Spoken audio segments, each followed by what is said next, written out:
It's a beautiful day. Welcome to today's session. We'll continue with our series on the inhibitors of success. And today we'll be talking about self-inflation. Self-inflation. And what is this self-inflation? It is the arrogation of overpriced value, substance, accomplishments beyond one's true capacity or capability. Now, there are certain factors that could be responsible for this.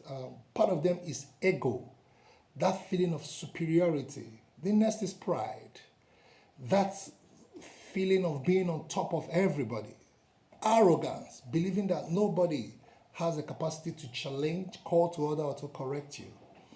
Then, the question is, how does this bring about lack of success? Now, the first thing is learning. Now, when you're somebody who is filled with ego, pride, and arrogance, it blocks your capacity to learn because you will feel that you're better than the person who wants to teach you. But it makes you look down on people who you can actually learn from. And also in practice, because as you relate with people, you're supposed to pick up some things from them. When you feel you're better than someone, nobody can correct you, you are above everybody, you can't learn anything from such people, no matter how good that thing is. And then in that case, you will find it difficult to have a mentor. Because number one, the people who would have mentored you, you look down on them. Then the people you will accept that, okay, oh, I can even learn from them. Your attitude, your arrogant attitude will not even allow the relationship to last. Then, to also belong to a community will be a challenge because you'll be constantly putting everybody off with what we call ITK, which is I too know, or OPT, out of point. Those are the issues that has to do with,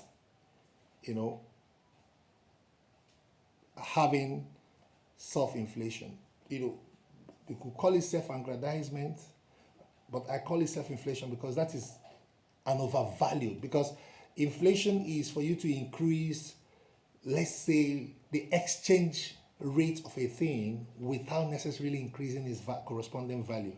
That means someone is saying, recognize me more than I should actually be recognized. Recognize me more than I should actually be recognized. All right? Okay, so we made progress. Now, there is a test I want us to take. I want us to take this test for you to just check to know whether you are in sync or you're out of sync.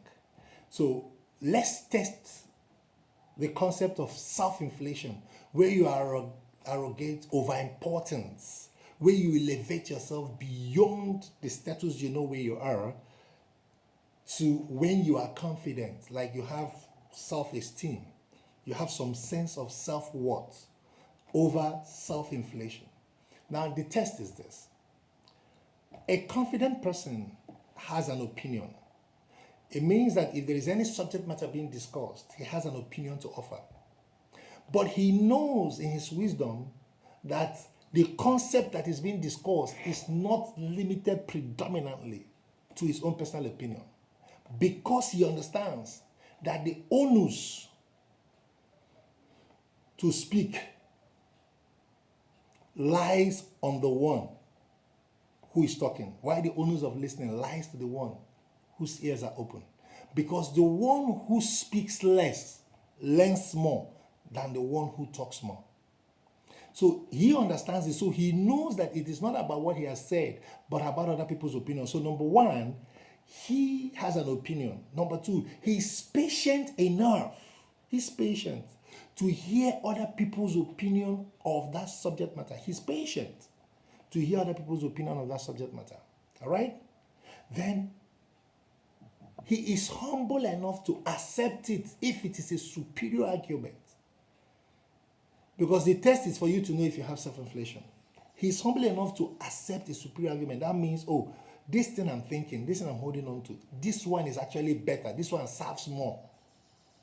Because a self-inflated person will argue blindly, whether he knows that his own does not measure up to. He just insists that he has the best. Then he is wise enough to make it his own cancel going forward. So he owns the position. So a confident person or somebody who has a true self-worth is someone who has an opinion about a matter. He's patient to listen to other people's opinions to get more perspectives. All right? Then he is humble enough to accept a superior argument. And he's wise enough to make it his own position. So that's where I'm going to end it today until I come to you again. I just want you to mention one thing on the comment section that stood up for you in this session. Bye for now.